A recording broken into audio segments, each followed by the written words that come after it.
sir. Good morning.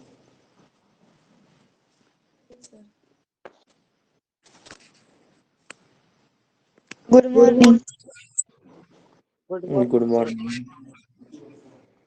Good morning.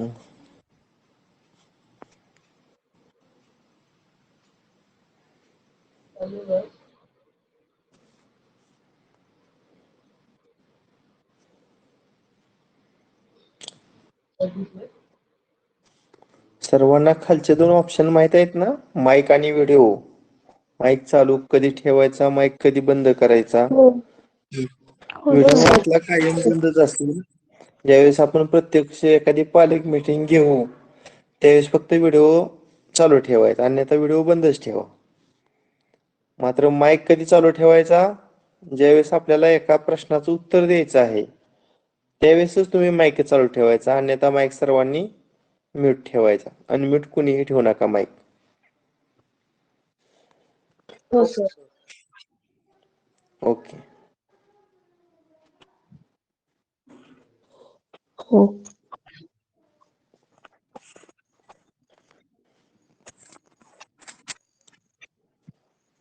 बरं, आज आपण सर्वप्रथम ज्या परीक्षेसाठी हा ग्रुप आपण जॉईन केलेला आहे त्या परीक्षेची मी माहिती ग्रुपवर पाठवलेली होती. त्याचं थोडं ओझरती आपण त्याच्यावर नजर टाकूया.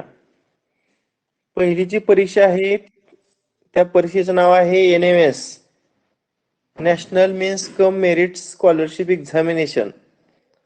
म्हणजे ज्या पालकांचा मुलगा गरीब आहे किंवा ज्या मुलाच्या आई वडिलांचं वार्षिक उत्पन्न 1.5 लाखापेक्षा कमी आहे अशाच पालकांचे विद्यार्थी या परीक्षेला प्रविष्ट होऊ शकतात. म्हणजे ज्यांचा आई वडील शासकीय नोकरदार आहेत, विशेषतः अशा विद्यार्थ्यांना या परीक्षेला बसता येत नाही. गरीब मुलांना आर्थिक सहाय्य व्हावं म्हणून शासनानं ही परीक्षा 2010 सालापासून चालू केलेली आहे. आणि या परीक्षेला जर तुम्ही ठराविक गुणवत्तेमध्ये बसला तर तुम्हाला शासन महिन्याला 1,000 म्हणजे एका वर्षाला 12,000 असं 4 वर्षाचं मिळून 48,000 रुपये शिष्यवृत्ती देते पहा. त्यामुळं गोरगरीब विद्यार्थ्यासाठी शिष्यवृत्ती मिळवून देणारी ही अतिशय महत्वाची अशी परीक्षा आहे. आता सर्वप्रथम या परीक्षेचा जो अभ्यासक्रम आहे, पहिला पेपर माहित आहे तुम्हाला? मॅट. हो सर. त्याला आपण इंग्रजीत लॉंग फॉर्म काय मॅटचा रे? हा शॉर्ट फॉर्म झाला मेंटल एबिलिटी टेस्ट, मानसिक क्षमता कसोटी चाचणी किंवा बौद्धिक क्षमता कसोटी चाचणी. याच्यामध्ये एकच पेपर असतो, कोणता रे? बुद्धिमत्ता. बुद्धिमत्ता. आता या बुद्धिमत्ता विषयाचे किती प्रश्न असतात? 90 प्रश्न असतात आणि प्रत्येक प्रश्नाला 1 गुण, याप्रमाणे 90 मार्क्स असतात. आणि टाइम किती असतो? 1.5 तास. 1.5 तास म्हणजेच 90 मिनिटे. त्यामुळं NMS असू द्या किंवा शिष्यवृत्ती परीक्षा असू द्या, दोन्ही परीक्षेसाठी महत्वाचा विषय म्हणजे बुद्धिमत्ता. कारण जो NMS चा पेपर पहिला आहे मॅट, मेंटल एबिलिटी टेस्ट, याच्यामध्ये 90 प्रश्न 90 गुणांचं 90 मिनिटांमध्ये तुम्हाला बुद्धिमत्ता या विषयाचे सॉल्व्ह करायचे असतात. आता दुसरा जो पेपर आहे NAM साठी, याचा शॉर्ट फॉर्म आहे सॅट, स्कॉलिस्टिक ऍप्टिट्यूड टेस्ट, म्हणजेच शालेय क्षमता कसोटी चाचणी. आता याच्यामध्ये प्रामुख्याने 3 विषय असतात. कोणकोणते? पहिला विषय आहे सायन्स. पहिला विषय कोणता? सायन्स. दुसरा आहे सोशल सायन्स. तिसरा विषय आहे मॅथ्स. आता मला सांगा, सायन्सचे प्रश्न किती असतात रे एकूण? 35. हा 35 प्रश्न 35 गुण. आता याच्यामध्ये पुन्हा जीवशास्त्र, भौतिकशास्त्र, रसायनशास्त्र असं पुन्हा विभागणी केलेली आहे. त्याचा काय आपण वेगळा अभ्यास करण्याची गरज नाही. आवाज म्यूट ठेवा, कोणातरी आवाज खरखर येतोय. हा ओके. खाली म्यूट आणि म्यूट आहे बघा. आडवी रेष आली की तुम्ही म्यूट झाला. आडवी रेष आली पाहिजे त्या म्यूट आणि म्यूटच्या बटनावर. आता जो सामाजिक शास्त्र आहे, सोशल सायन्स, याच्यामध्ये प्रामुख्याने इतिहास, नागरिकशास्त्र, भूगोल हे विषय असतात. आणि असं मिळून एकूण 35 प्रश्न असतात या सामाजिक शास्त्राचं. आणि गणिताचे प्रश्न असतात 20. आणि हा जो अभ्यासक्रम आहे तो 7वी आणि 8वीचा असतो पहा. त्यामुळे तुम्ही 7वीचं सामान्य विज्ञान, इतिहास, नागरिकशास्त्र, भूगोल आणि 8वीचं सामान्य विज्ञान, इतिहास, नागरिकशास्त्र आणि भूगोल याचा सविस्तरपणे अभ्यास करणं गरजेचं आहे. आणि गणित या विषयासाठी 20 गुण आहेत.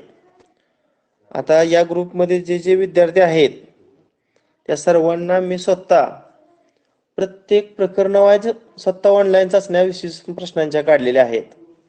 इतिहासच्या प्रत्येक प्रकरणावर आधारित टेस्ट आहे बघा 8वीची. भूगोल, नागरिकशास्त्र, सामान्य विज्ञान आणि गणित. त्यामुळे ह्या सगळ्यांची तुमची रिव्हिजन होणार आहे. तुम्हाला रोज एक प्रकरण अभ्यास करायचे, संध्याकाळी एक ऑनलाईन टेस्ट सोडवायची.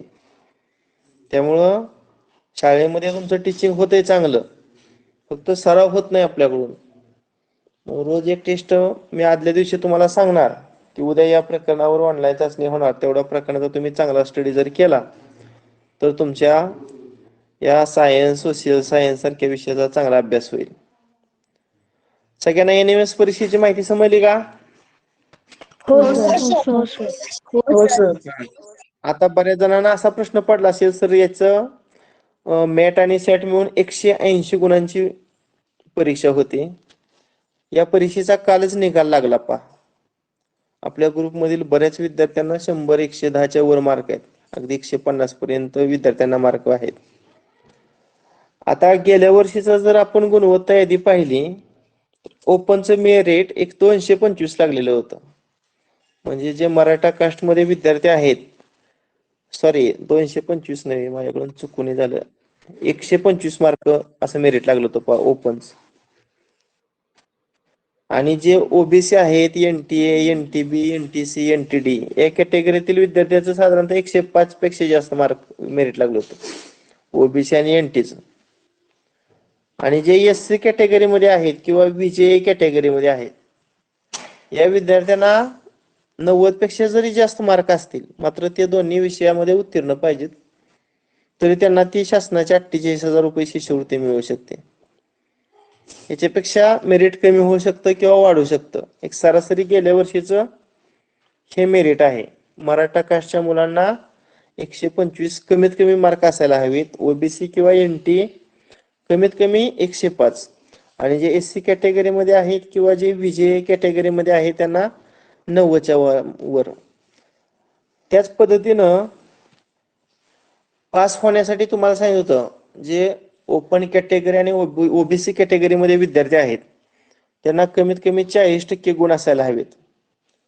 आणि जे SC ST कॅटेगरी किंवा जे अपंग विद्यार्थी आहेत त्यांच्यासाठी 32% गुण असले तरी सुद्धा तो विद्यार्थी पास होऊ शकतो. अशी ही NMS ची परीक्षा आहे. आता ह्या 2 वर्ष कोरोनामुळे ह्या परीक्षेचं टाइम टेबल मागं पुढं होतंय, परंतु नियमानुसार ही जी परीक्षा आहे ती नोव्हेंबर महिन्यामध्ये होत असते. आता दुसरी जी 8वी शिष्यवृत्ती परीक्षा आहे बघा, त्याच्याविषयी थोडक्यात आपण माहिती पाहूया. सांगा, याच्यामध्ये पहिला जो पेपर आहे याच्यामध्ये कोणतं 2 विषय असतात रे? मराठी आणि इंग्रजी. मराठी आणि गणित. गणित, इंग्रजी विषय पहिल्या पेपर मध्ये नसतो. आता जो मराठी विषय आहे याच्यामध्ये प्रश्न असतात 25 आणि मार्क्स असतात 50. गणित विषयामध्ये दुप्पट प्रश्न असतात मराठीच्या तुलनेत. 50 प्रश्न आणि 100 मार्क.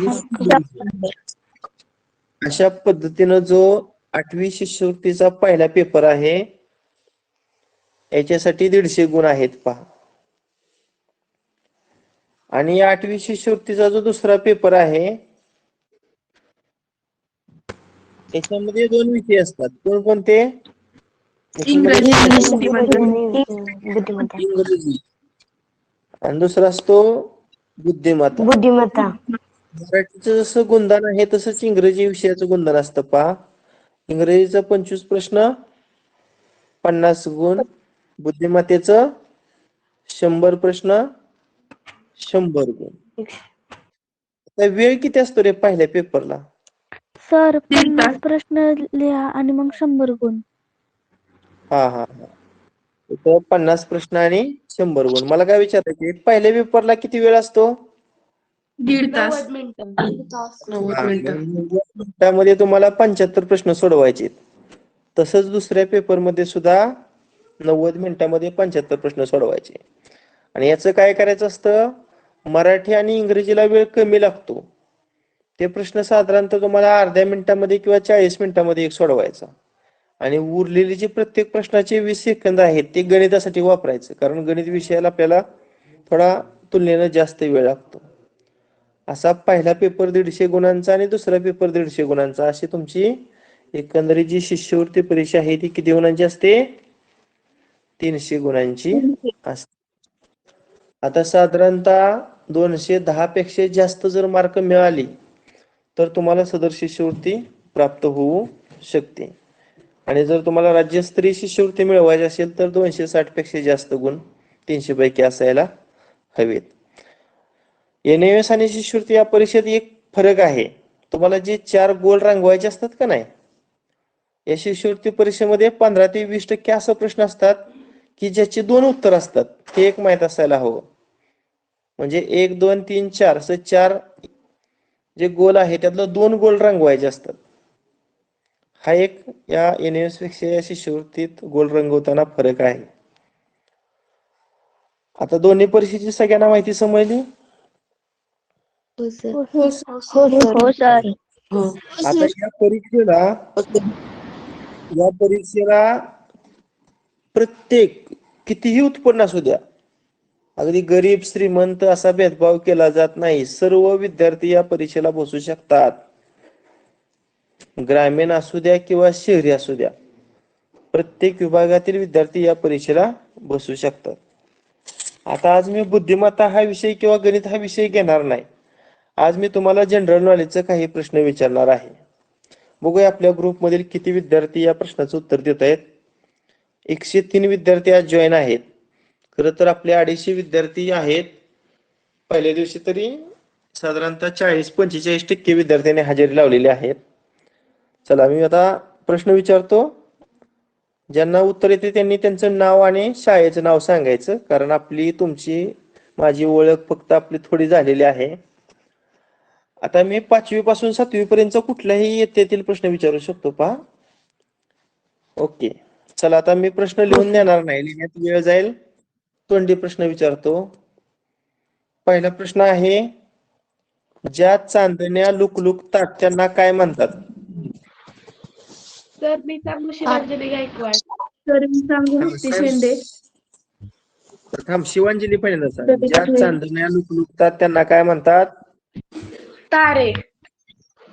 बरोबर, शिवांजलीने उत्तर दिलेलं आहे तारे.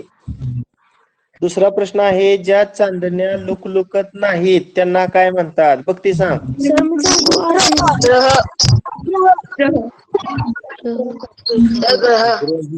ग्रह. उत्तर बरोबर आहे. तिसरा प्रश्न माझा आहे, सूर्याच्या सर्वात जवळचा ग्रह कोणता? सर मी सांगू बुध. सर मी सांगू शिवांजली गायकवाड. मी सर सांगू मी किती अभ्यास बुध. तर मी सांगू सर्वांचीच नाव मला माहित नाही. सर मी सांगू सूर्याच्या सर्वात जवळचा ग्रह कोणता? बुध. बुध. बुध. बरोबर. सर आरती सांगते. हा, आता सूर्यमालेतील सर्वात तेजस्वी ग्रह कोणता? सर्वात दिसायला छान ग्रह तेजस्वी शुक्र. शुक्र. बृहस्पती. सूर्यमालेतील सर्वात तेजस्वी ग्रह कोणता? शुक्र. पाचवा प्रश्न पहा. सूर्यमालेतील सर्वात मोठा ग्रह कोणता? गुरु. सूर्यमालेतील सर्वात मोठा ग्रह कोणता? बरोबर. त्यानंतर माझा 6वा प्रश्न बघा, थोडा अवघड आहे, बघू किती जणांना. इस्रो हा शब्द तुम्ही ऐकला असेल, त्याचा शॉर्ट फॉर्म आहे ISRO. इस्रोचा लॉंग फॉर्म मला कोण सांगेल आपल्यापैकी?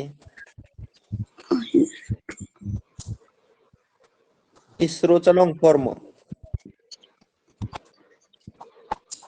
सर मी सांगू शिवांजली गायकवाड. हा सांग Shivanjali. Indian Space Research organisation.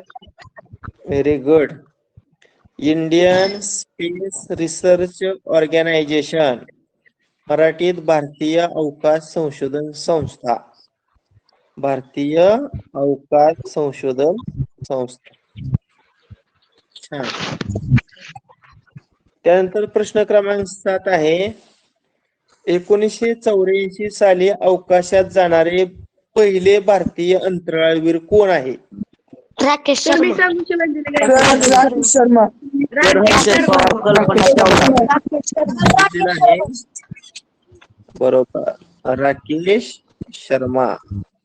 बघा, बऱ्याच विद्यार्थ्यांसाठी पुन्हा एकदा प्रश्न वाचतो. 1984 साली अवकाशात जाणारे पहिले भारतीय अंतराळवीर कोण? याचं उत्तर आहे राकेश शर्मा. त्यानंतर 8वा प्रश्न आहे. अमावस्यापासून पौर्णिमेपर्यंतचा जो पंधरवडा आहे, या पंधरवड्याला काय म्हणतात?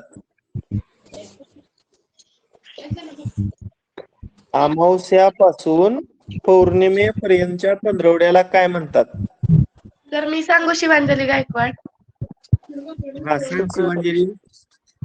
शुक्ल पक्ष. बरोबर. काय म्हणायचं? शुक्ल पक्ष. आज जे मी प्रश्न विचारतोय आता, हे इयत्ता 5वीचे प्रश्न आहेत. अमावस्यापासून पौर्णिमेपर्यंतचा जो पंधरवडा आहे, या पंधरवड्याला काय म्हणतात? शुक्ल पक्ष. त्यानंतर प्रश्न 9 आहे. पृथ्वी 7 खंडामध्ये विभागलेली असून, पृथ्वी किती खंडामध्ये विभागलेली आहे? 7. आणि या 7 खंडामध्ये सर्वात मोठा खंड कोणता? आशिया. आशिया. भारत कोणत्या खंडामध्ये आहे रे? आशिया. आशिया. आशिया. आपण सर्वात मोठ्या आशिया या खंडामध्ये राहतो. त्यानंतर पृथ्वीवरील सर्वात लहान खंड कोणता? आफ्रिका नाही.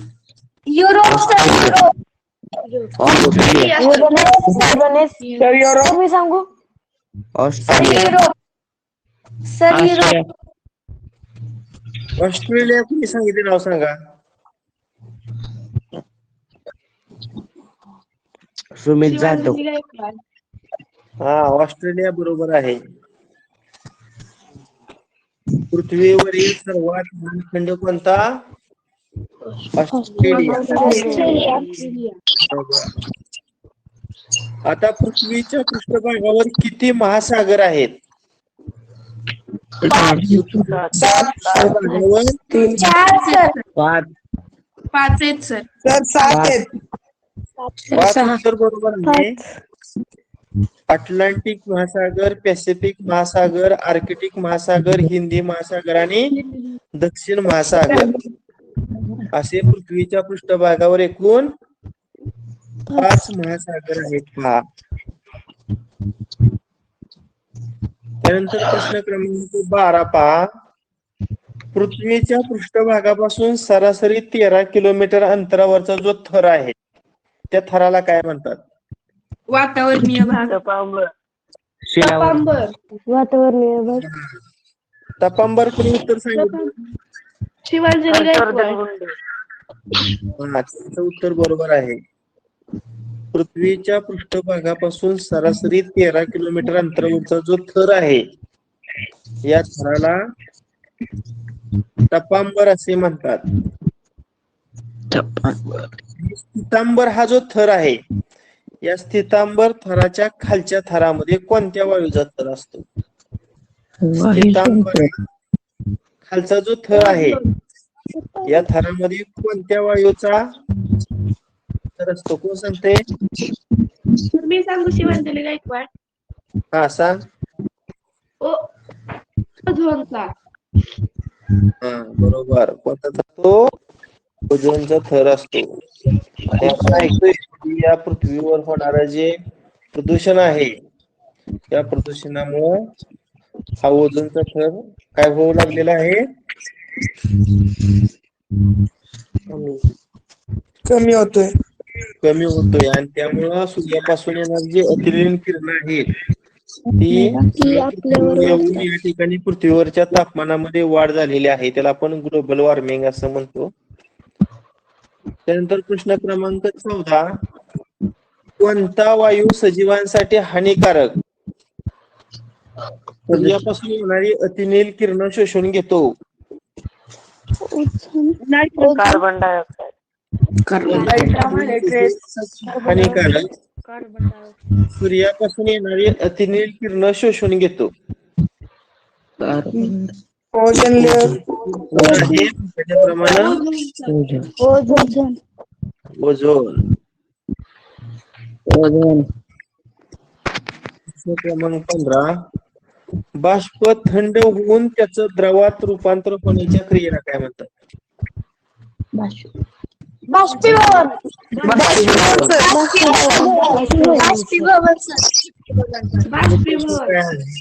बाष्प थंड होऊन त्याचं द्रवात रूपांतर होण्याच्या क्रियेला काय म्हणतात?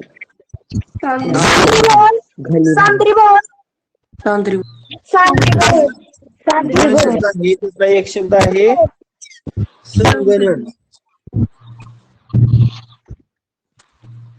21 सप्टेंबर हा दिवस संयुक्त राष्ट्रातर्फे कोणता दिन म्हणून जगभर साजरा केला जातो?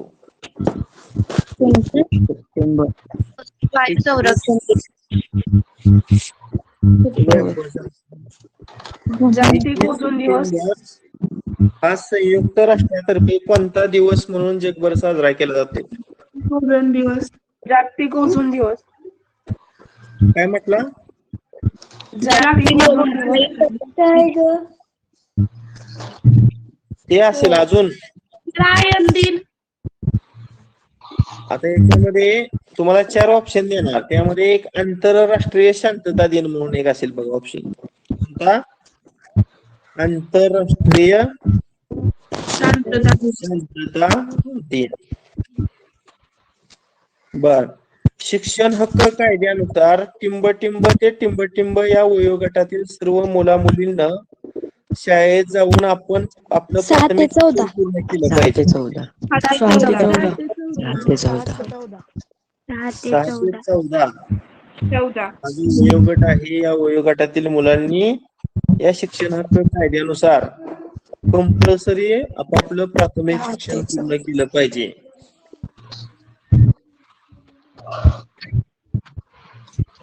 त्यानंतर प्रश्न क्रमांक 18 पहा. भारतीय सर्वेक्षण संस्थेने नकाशे तयार करताना पीओ हे चिन्ह कशासाठी वापरलेलं आहे? कोण सांगते? PO.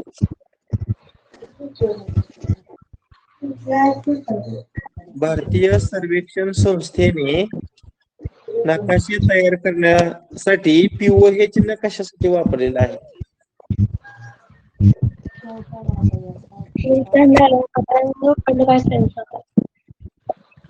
P for post, O for post office. Post office, की ज्याला आपण मराठीमध्ये काय म्हणतो? टपाल कार्यालय म्हणतो. काय म्हणतो? टपाल कार्यालय. टपाल कार्यालय असं म्हणतो. त्यानंतर भारतीय सर्वेक्षण संस्था ही भारतातील नकाशा तयार करणारी मुख्य संस्था आहे. भारतीय सर्वेक्षण संस्था ही भारतातील नकाशा तयार करणारी मुख्य संस्था आहे. आणि या भारतीय सर्वेक्षण संस्थेची स्थापना किती साली झाली सांगा? भारतीय सर्वेक्षण संस्थेची स्थापना किती साली झाली?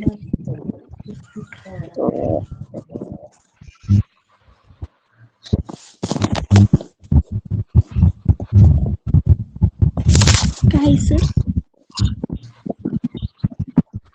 भारतीय सर्वेक्षण संस्था ही भारतातील नकाशा तयार करणारी मुख्य संस्था आहे. आणि या भारतीय सर्वेक्षण संस्थेची स्थापना किती साली झाली? 1767. Very good. कोणी सांगितलं उत्तर? Venkatesh Gurav. Very good.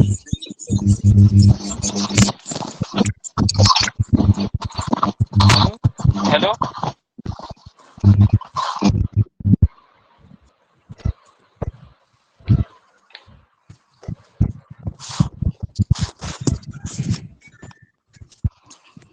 Okay, आवाज येतोय का माझा? हो सर. तर आता 20वा प्रश्न पहा. सर भारतीय सर्वेक्षण संस्थेचं मुख्य कार्यालय उत्तराखंड राज्यातील टिंबटिंब येथे आहे. भारतीय सर्वेक्षण संस्थेचे मुख्य कार्यालय उत्तराखंड राज्यातील टिंबटिंब येथे आहे. भारतीय सर्वेक्षण संस्थेचे मुख्य कार्यालय टिंबटिंब इथे आहे. बरोबर. सांगितलं पहिलं उत्तर आहे डेहराडून. शिवांजली गायकवाड. Very good. शिवांजलीचं जनरल नॉलेज चांगलं आहे बरं का. हे सर्व 5वीचे प्रश्न आहेत. आणि या प्रश्नाचा उपयोग तुम्हाला आपला जो एनएमएचा पेपर आहे विज्ञान याच्यामध्ये प्रश्न येऊ शकतो किंवा भविष्यात तुम्हाला अनेक स्पर्धा परीक्षा द्यायचे याच्यामध्ये सुद्धा याच्यातील प्रश्न येऊ शकतात. क्षेत्रफळाच्या दृष्टीनं भारतातील सर्वात मोठं राज्य कोणतं? राजस्थान.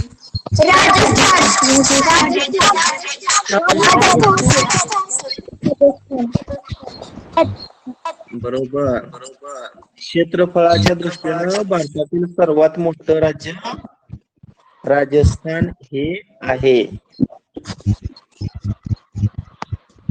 त्यानंतर पुढचा प्रश्न, जून ते ऑक्टोबर पर्यंत जो हंगाम आहे, बघा आता प्रश्न वेगळा आहे थोडा. जून ते ऑक्टोबर म्हणजे आताचा हंगाम. आता ऑगस्ट महिना आहे ना, खरीप. म्हणजे आताचा जो हंगाम आहे खरीप हंगाम. बरोबर. म्हणजे हंगामाला खरीप हंगाम. बरोबर. आणि ऑक्टोबर ते जो मार्चचा हंगाम जो आहे, ऑक्टोबर ते मार्च रबी हंगाम. रब्बीक हंगाम. बरोबर. कसला हंगाम म्हणायचा ना?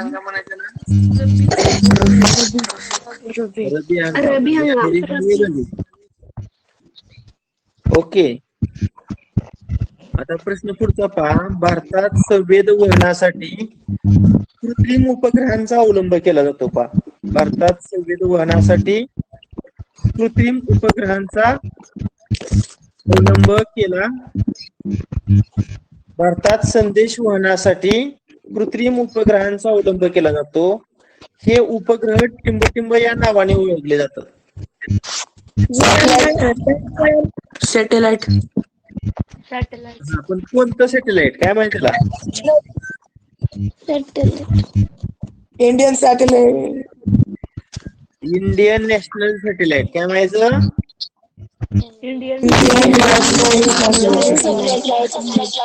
भारतात संदेश वहनासाठी ज्या कृत्रिम उपग्रहांचा वापर केला जातो ते उपग्रह इनसॅट, इंडियन नॅशनल सॅटेलाइट या नावाने ओळखले जातात. त्यानंतर पुढचा प्रश्न पहा. उत्तर आशियातील सायबेरिया प्रदेशातून सातारा जिल्ह्यातील कोणत्या तलावात रोहित पक्षी स्थलांतर करून येतात? उत्तर आशियातील सायबेरिया प्रदेशातील सातारा जिल्ह्यातील कोणत्या तलावात रोहित पक्षी स्थलांतर करून येतात? माहिती तलाव. माहिती तलाव. मायनी सातारा तलाव. जिल्ह्यातील जे अभयारण्य आहे त्या अभयारण्याचं नाव मायनी. माहिती तलाव. पुढचा प्रश्न पहा. सोलापूर जिल्ह्यातील नान्नज, बघा जिल्हा कोणता सांगितला? सोलापूर. आणि या ठिकाणी नान्नज हे ठिकाण आहे पहा, नान्नज. आता या ठिकाणी कोणत्या पक्ष्यांचं अभयारण्य आहे सांगा? माळढोक सर. सोलापूर जिल्ह्यातील नान्नज या ठिकाणी कोणत्या पक्ष्याचं अभयारण्य आहे? माळढोक. बरोबर. हो, लक्षात ठेवा.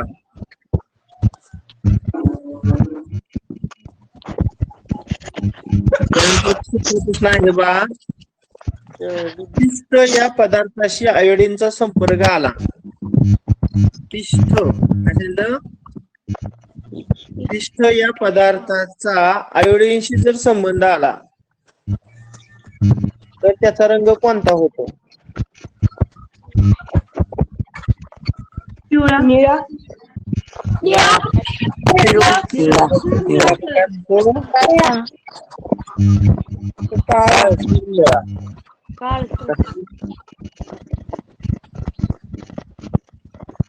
म्हणजे पिष्टमय पदार्थांची काय नावं सांगू शकता तुम्ही? काय सर? ज्वारी, बाजरी यांचं जे पीठ आहे, या पिठामध्ये जर तुम्ही आयोडीनचं काही ड्रॉप्स टाकलं तर त्याचा रंग काळसर निळा असा होतो पहा.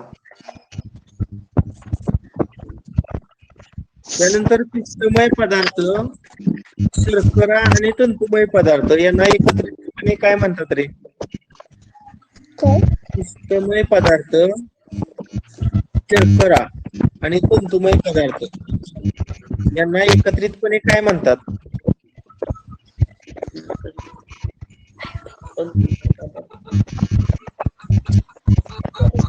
आता जे इंग्लिश मिडियमचे विद्यार्थी आहेत किंवा जे सेमी इंग्रजीचे पहिल्यापासून आहेत त्यांना थोडं अडचण येते.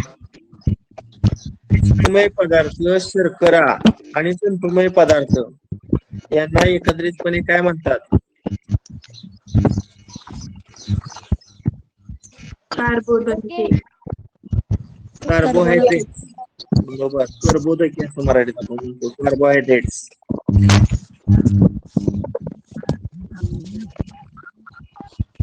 कोणाच्या तरी बॅकग्राऊंड मधून खूप आवाज येतोय, आवाजच येत नाहीये तुमचा.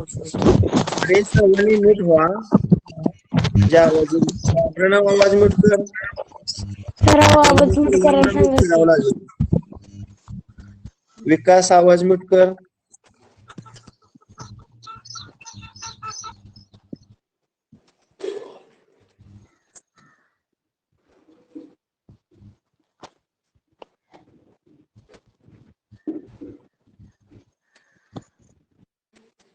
हा, पुढचा प्रश्न माझा आहे पहा, 29 क्रमांकाचा. दुधापासून मिळणारी साय, लोणी, तूप, वनस्पतीपासून मिळणारे तेल यात कोणते पदार्थ म्हणजेच कोणते अन्न घटक असतात? पुन्हा एकदा प्रश्न विचारतो. दुधापासून मिळणारी साय, लोणी, तूप, वनस्पतीपासून मिळणारे तेल यात कोणते पदार्थ म्हणजेच कोणते अन्न घटक असतात? सर मी सांगू शिवांजली गायकवाड. हा, सांग शिवांजली. स्निग्ध पदार्थ. स्निग्ध पदार्थ, अगदी बरोबर.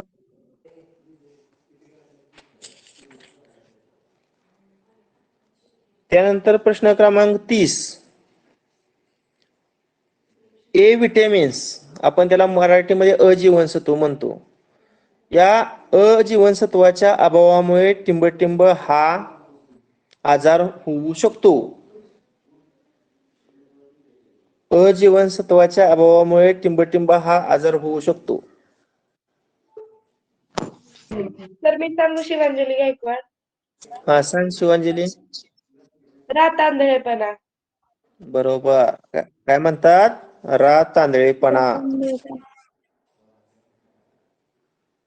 त्यानंतर प्रश्न क्रमांक 31.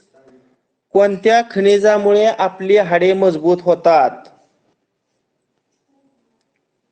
कोणत्या खनिजामुळे आपली हाडे मजबूत होतात?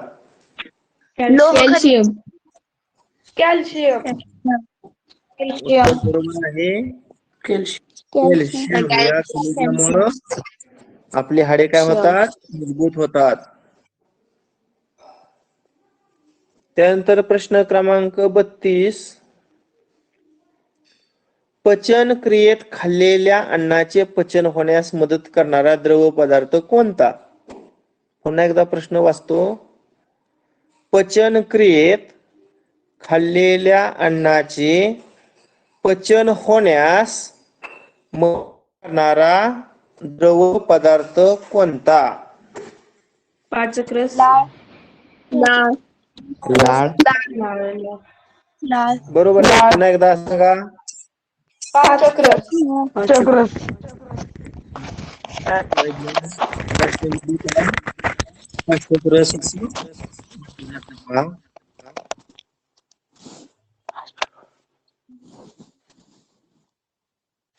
त्यानंतर प्रश्न क्रमांक 33. आपण खाल्लेले अन्न टिंब या पिशवीसारख्या इंद्रियात घुसळले जाते. आपण खाल्लेले अन्न टिंब या पिशवीसारख्या इंद्रियात घुसळले जाते.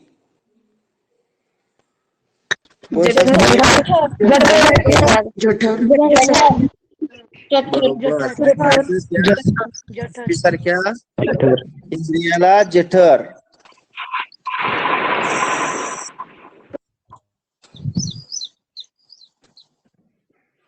चौतीसावा प्रश्न आहे पहा. प्रौढ व्यक्तीमध्ये लहान आतडे सुमारे टिंब मीटर लांबीचे असते. प्रौढ व्यक्तीमध्ये लहान आतडे सुमारे टिंब मीटर लांबीचे असते. प्रौढ व्यक्तीमध्ये सर 7.5 मीटर. सुमारे 7 मीटर असं आहे उत्तर. म्हणजे त्याच्या आसपास आलं. प्रौढ व्यक्तीमध्ये लहान आतडे सुमारे 7 मीटर लांबीचे असते. आणि याच प्रौढ व्यक्तीमध्ये जे मोठे आतडे आहे, मोठे आतडे किती मीटर लांबीचे असते सुमारे? 2.5. दीड मीटर लांबीचे असते. मोठे आतडे सुमारे 1.5 मीटर लांबीचे असते पहा. 1.5 मीटर.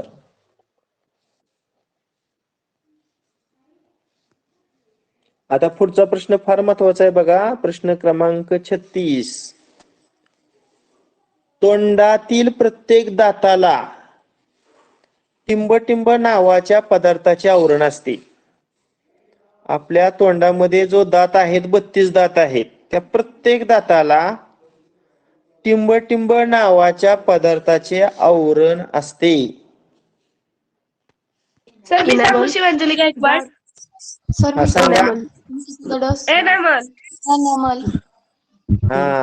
एनिमल या ठिकाणी आवरण असतं बघा आपल्या दाताला.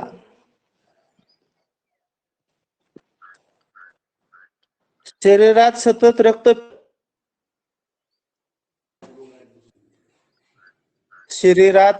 रक्त फिरत ठेवण्याची जी क्रिया आहे, त्या क्रियेला काय म्हणतात? रक्ताभिसरण.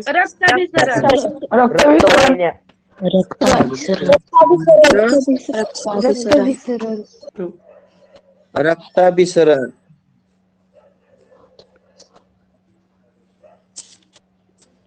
त्यानंतर प्रश्न क्रमांक 38.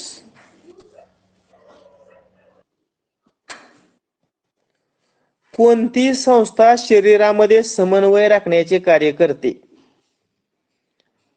कोणती संस्था शरीरामध्ये समन्वय राखण्याचे कार्य करते? चेतासंस्था.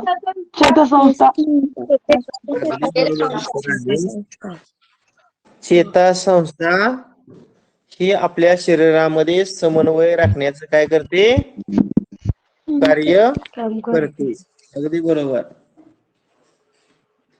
त्यानंतर पुढचा प्रश्न पहा. शरीरात तयार होणारे अनेक टाकाऊ पदार्थ शरीराबाहेर टाकणारी संस्था कोणती? शरीरात तयार होणारे अनेक टाकाऊ पदार्थ शरीराबाहेर टाकणारी संस्था कोणती?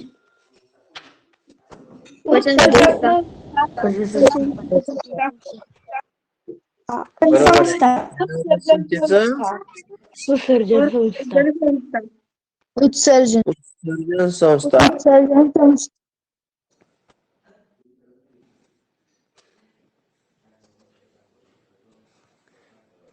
त्यानंतर पुढं प्रश्न क्रमांक 40 पहा. नायटा, खरूज, कांजिण्या, गोवर यासारख्या रोगांची एकाची दुसऱ्याला लागण होऊ शकते. अशा रोगांना टिंबटिंब रोग असे म्हणतात. नायटा, खरूज, कांजिण्या, गोवर यासारख्या रोगांची एकाची लागण दुसऱ्याला होऊ शकते. अशा रोगांना काय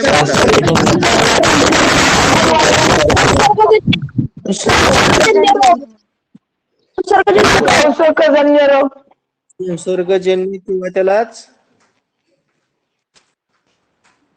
संपर्कजन्य रोग म्हटलं जातं. पहा. मला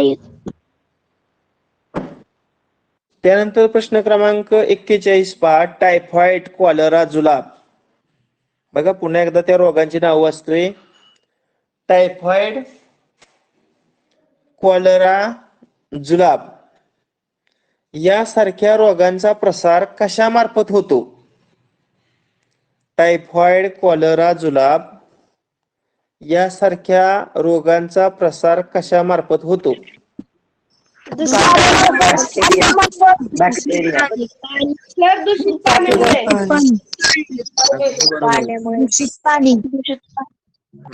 दूषित पाणी पिल्यामुळं या ठिकाणी टायफॉइड, कॉलरा आणि जुलाब यासारख्या रोगांचा प्रसार होऊ शकतो. त्यानंतर कशामुळे शरीरात ठराविक रोगाविरुद्ध रोगप्रतिकारक क्षमता विकसित होते? कशामुळे आपल्या शरीरामध्ये ठराविक रोगाविरुद्ध रोगप्रतिकारक क्षमता विकसित होते? जीवन क्षमता.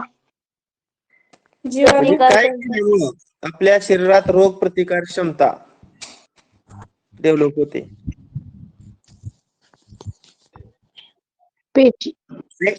वॅक्सिनेशन ना? काय म्हणायचं ना मराठीमध्ये वॅक्सिनेशनला? लसीकरणामुळे आपल्या शरीरामध्ये ठराविक रोगाविरुद्ध रोगप्रतिकारक क्षमता विकसित होते. पहा, लसीकरण. त्यानंतर पुढचा प्रश्न आहे. इंधन ज्वलनातून हवेत सोडले जाणारा एक घातक वायू सांगा. म्हणजे इंधनाचं ज्वलन झालं, कार्बन मोनॉक्साईड. आता याच्यामध्ये नायट्रोजन डायऑक्साईड असेल, कार्बन डायऑक्साईड वायू असेल, कार्बन मोनॉक्साईड असेल, सल्फर डायऑक्साईड असेल किंवा काजळीच्या स्वरूपामध्ये सुद्धा या ठिकाणी घातक पदार्थ हवेमध्ये इंधनाच्या ज्वलनातून सोडले जातात. त्यानंतर टिंबटिंब हा दिवस जगभर ओझोन संरक्षण दिवस म्हणून मानला जातो. 21 जागतिक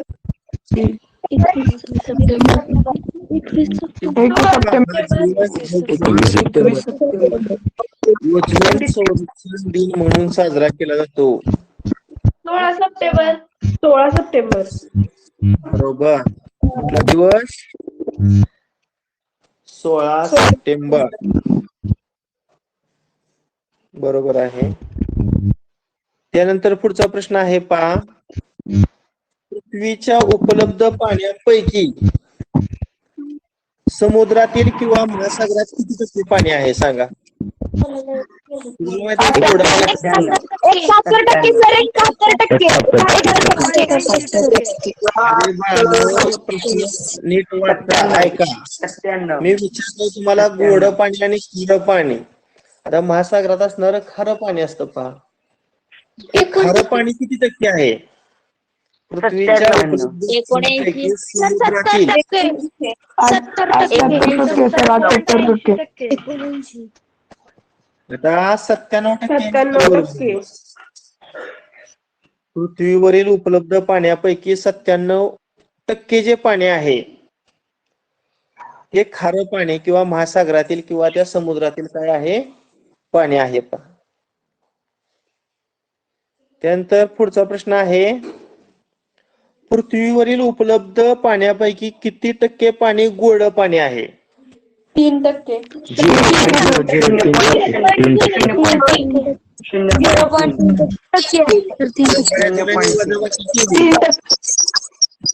म्हणजे आपल्या पिण्यास योग्य पाणी 0.3%. 0.3% पाणी आहे. पहा पृथ्वीवरील उपलब्ध पाण्यापैकी 0.3% पाणी फक्त गोड पाणी आहे. पहा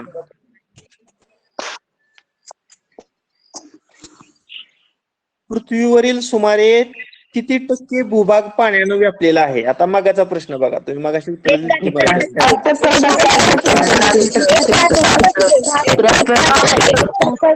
पृथ्वीवरील सुमारे 71% पाण्यानं व्यापलेला आहे. बरोबर. त्यानंतर प्रश्न क्रमांक 48, कुत्रा हा जो प्राणी आहे, डॉग, याचं आयुर्मान साधारणपणे किती वर्ष असतं रे? म्हणजे किती वर्षापासून किती वर्षापर्यंत हा जगू शकतो सरासरी? 10 ते 15 12 ते 15 10 वर्ष. 12 ते 15. कुत्रा या प्राण्याचं सरासरी आयुर्मान आहे 12 ते 15. वर्ष इतकं असतं. पहा कुत्रा या प्राण्याचं सरासरी आयुर्मान किती आहे? 12 ते 18. अजून मी 2 प्रश्न घेतो आणि बास करणार आहे. 50 प्रश्न माझ्या पहिल्या दिवशी होतं. शहामुर्गा हा जो पक्षी आहे, माहिती आहे तुम्हाला सगळ्यांना शहामुर्गा हा पक्षी? हा पक्षी सुमारे किती वर्ष जगतो रे? हा पक्षी सुमारे सर 100 ते 150 वर्ष जगतो. 100 ते 150. 100 ते 120. शहामुर्गा हा पक्षी सुमारे 50 वर्ष जगतो. पहा आणि शेवटचा एक प्रश्न विचारतो 50वा. पहा दक्षिण अमेरिकेजवळील गॅलापेगॉस बेटावर आढळणाऱ्या महाकासवाचे आयुर्मान सुमारे किती वर्ष आहे? 150 वर्ष. विचारतो, दक्षिण अमेरिकेजवळील गॅलापेगॉस बेटावर आढळणाऱ्या महाकासवाचे आयुर्मान किती वर्ष असते? 150